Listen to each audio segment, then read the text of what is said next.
Goeiemôre, Dok Matt wat praat. As daar nou iets is waarvoor ek redelik bang is dit 'n hond. En ek kom by mense en die honde begin blaf.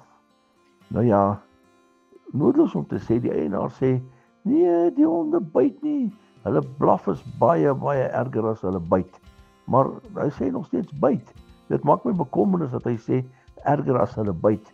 En ek het regtig hierdie bekommernis oor vrees oor honde.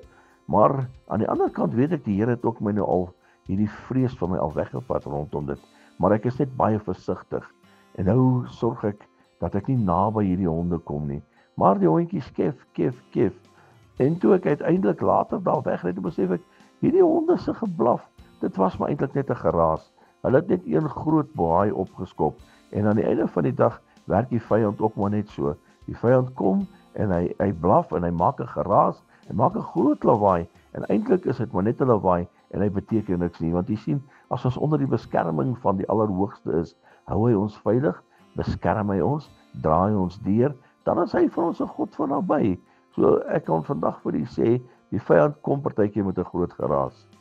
Maar weet verseker, Jesus sal jou ten alle tye beskerm en jou ten alle tye deurdra. Herlewingsgroete.